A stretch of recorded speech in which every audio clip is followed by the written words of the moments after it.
Well, it is so nice to be here again with you this week. I hope you are continuing to find the good favor and leading of the shepherd in your life.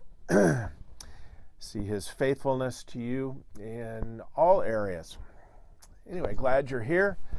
I want to make one quick kind of a announcement, I suppose. If you happen to be watching this and you are living in the Louisville area or North Dallas area, I want you to know that next week is our Easter service, and we would like to extend the invitation to you to come and join us here at the building if you are able and open to doing that. We're going to have two services. We'll have one at 9 o'clock and one at 10:15. They last about an hour. And it's going to be a good day. And it may be a good day for you to get out and come and be around some people that maybe you haven't seen in a while. We want you to know that you are more than welcome to be here with us. I think the 9 o'clock service will have fewer people in it. 10:15 has been pretty full these days. And so come, join us. It's going to be a great day next Sunday. Years ago,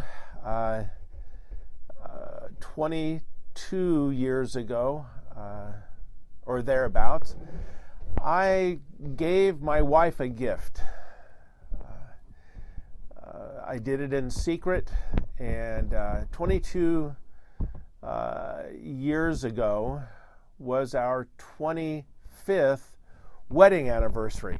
And I made her a picture, or at least it's a framed, it was a framed gift, and on it I had written the 25 most significant events in our 25 years together. And they were things that she knew right away, and there were some that we had to talk about to remember, and then it was, oh yeah, I remember that, and they're written on there. We had that picture up on our wall for all of these years until we kind of remodeled in there, and it hasn't gone back up. But people would come into our house and they would read down and they would go, what does that mean? And I'd go, oh, that's kind of a private thing. Only Wanda knows what that one means. Or then I tell the story, about it. And it was just a special gift and a piece of art that is hung in our house. So here's what. Don't tell her this. But I have been working on the next one, and the next one has 50 events, because in 3 years, I think, I always get this messed up. I think this is a problem that old people have, is that remembering exactly which ones. But I think it's in 3 years, we will celebrate our 50th wedding anniversary, and I'm working on another one. And honestly, it is not hard to come up with 50. It's hard to come up with the top 50. Because looking back is a really, really important thing for me and for us, for Juan and I together. And I want you to think about the power of looking back today. We have reached the very end of our study of the 23rd Psalm. And we looked at the first half of the last verse, chapter 23, Psalm 23, verse 6. We looked at it last week, and now we're going to finish up with the kind of the conclusion to this magnificent poem that David wrote. It says this: "Surely goodness and mercy will follow me all the days of my life, and I will dwell in the house of the Lord forever." You know, this whole psalm captures the reality of our lives. And it is really only in retrospect, I think, that we can truly see how the goodness and love and mercy of the shepherd has followed us. There are a lot of things about growing older that are difficult, I'll be honest, and I didn't know this 25 and 50 years ago as I talked and walked with people who are much older than I was. I didn't always understand why they saw life the way that they did. But now that I am here, boy, I am starting to understand some of the wisdom that they were able to pass on to me. But it's really only in our ability to look back sometimes, and especially during the difficult times, to be able to see how the shepherd is leading me. And I can tell you this today, I know that goodness and love and mercy will follow me, because it always has. I know that the shepherd will take care of me, because he always has. I know that God is with me, because he has always been with me. I can look back and see that. And honestly, this is the value of this tradition that we have in our church of sharing communion with each other every week, because that is the act of looking back and remembering that the shepherd has always been with us. The author of Hebrews in chapter 12, verse 11, and it's really the whole section he writes about this, but verse 11 says this: "No discipline seems pleasant at the time, but painful.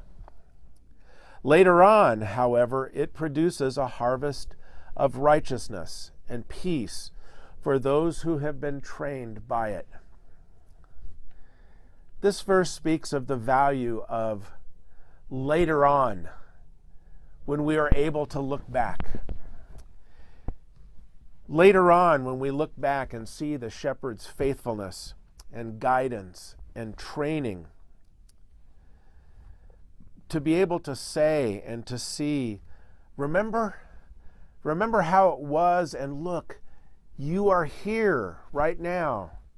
You made it. You're here. Where does this discipline come from? This training, this ability to be able to see the big picture as we look back? Well, it comes from having made it through the valley of the shadow of death. Remember when we studied that early on in this series? Remember? Honestly, the valley, at least from my point of view, the valley is really all life, all of our days between birth and death, the ups and the downs. And sometimes we are led by the shepherd to the shadow. We don't understand. I've been around people who seem to be really confident that God has done this, that the shepherd is the one who is actually leading us through this real difficulty that we are in. I guess I've come to the conclusion in my life that most of the time, I'm not really sure. To me, it just seems like the path that we have to go through, and our shepherd knows it, and he's leading. He's got something else in store for me. And just like you, I have this list. My goodness, the 50 things that I am writing to Wanda. So many of them, I am convinced by looking back, it was the hand of the shepherd that was leading us through that. But I didn't always know it when it was happening. But now I know it, because the shepherd does lead us through difficulty and hard times. He guides us there because it's a necessary path for us to be on. And yet, I think the majority of the time that I have found myself in the shadows of death is probably because I have wandered there myself as a sheep. Our lives are full of these times that we wander out on our own. We ignore the leading of the shepherd, find ourselves in the messes that we find ourselves in, because we think we know what is best for our life. And the truth of the matter is, the shepherd never leaves us. I think that's why he has the staff and the rod to protect us, and the staff to pull us back into line when we've wandered out there too long. That's why we need to listen to his voice. He's calling us back, always has been. And then sometimes, at least through my own life experience, I feel like the shadow just simply finds me.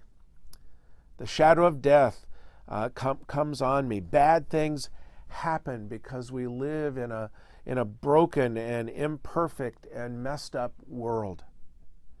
And the shadows of life, quite unexpectedly, will just engulf us at times. And they stay with us for a season. And we just have to get through them. And the shepherd is always there to pull us through. Sometimes we just have trouble seeing God's goodness and love, the shepherd's mercy and loving kindness to us. And so I'd really like to suggest that you hold this psalm close to you, because I think it really contains the path to the, let's call it the expectation adjustment that we need to have to live our lives in a healthy way. This psalm says, because the Lord is my shepherd. Now I'm adding that word to it, but I think the implication in this psalm is clear. Because the Lord is my shepherd, I have everything I really need. God, there is this list of things that I want, and it never goes away, and sometimes it overtakes me. But because the Lord is my shepherd, I already have everything that I need to sustain my life, to get to the next place where I need to be. Because the Lord is my shepherd, He will always lead me to nourishment and refreshment. He will always take care of me. Because the Lord is my shepherd, He will restore me. That word, He will flip me back over, off of my back and onto my feet so that I can keep moving. He will take care of my wounds and bind up where I am broken, and give me strength again. All I have to do is listen to His voice. Because the Lord is my shepherd, His promise is to always guide me to do the right thing. Just need to listen.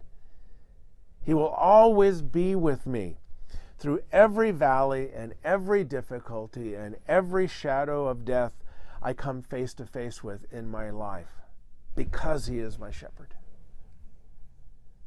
I will receive comfort from His word, confidence in His direction for me. Because He is my shepherd, I know that He has gone there before me. That's what shepherds do. They scout out the trail in advance. He knows what's there. He's been there. He's walked the path. He is trustworthy. He has prepared the way. Where there are problems in front of me, He sees them. He knows they will be there. I just need to listen and watch, follow his lead, I can be confident that his words and his direction and his leading are good. I know that if I follow what he says, I will never go wrong because he is my shepherd. What he gives me is more than enough because he is more than enough. In this psalm, he doesn't promise that everything will be easy. He doesn't promise a life without pain. He doesn't promise that I will always get everything I want. Life has mountains and valleys, period. We've got both. The question is really whether you are going to be, and I am going to be, a wandering, stubborn sheep and walk alone, or whether we will stick close to the shepherd because he knows how to navigate through the valleys better than you and I do. That's what this psalm is about. So, to dwell in the house of the Lord forever.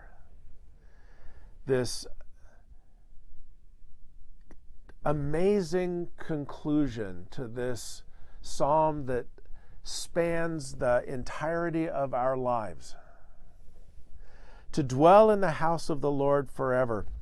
It is not about sitting in a church building. It is not about coming to church every week. It's not about, for David and his original readers, it was not first and foremost even about the sanctuary that they carried with them everywhere that they went. The house, I think, in this psalm is about a life that is lived well under the care and the provision and the watchful eye of a good shepherd. Because this is where we live. This is our house. We live in green pastures. We live in quiet waters. We live in top of mountains. And we descend into valleys. We sit at tables, sometimes with friends, and sometimes at the table of enemies. Sometimes we are hurt and broken, and yet we know that the shepherd will restore us. He will take us down right paths. We wander down the wrong paths, and always restored back to where we need to be.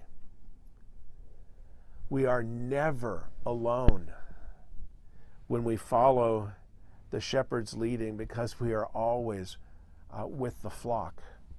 We are always with the herd. We are always with the group of people who are all together listening for the shepherd's voice, the household of God. We dwell in the house of the Lord forever, in all seasons, in all situations. And I know that he is there with me because he is the shepherd. That is my house, house of the Lord. And we will look back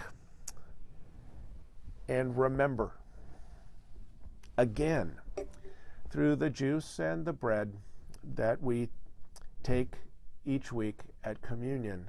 We will remember that the shepherd is faithful. He always has been, and he always will be. Until next time, see ya.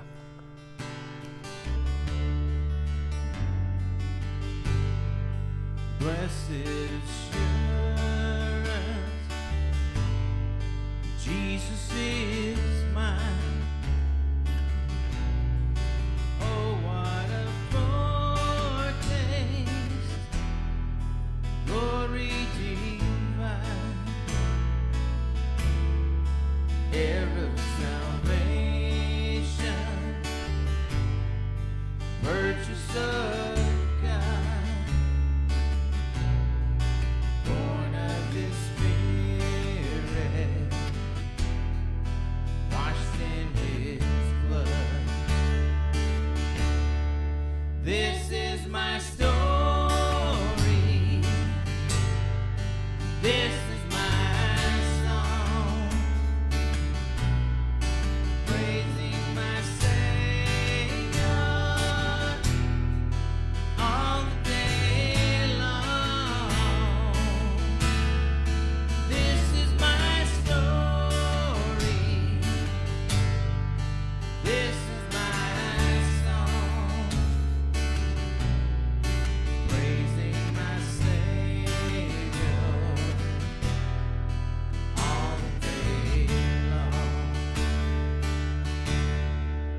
perfect submission, perfectly aligned, visions of rapture now burst on my side, angels descending, bring from above, echoes of mercy, whispers of love. This is my story. This is my song, praising my Savior all the day long. This is my story. This is my song, praising my Savior all the day long. Perfect submission, almost at rest. I am my Savior, happy and blessed, watching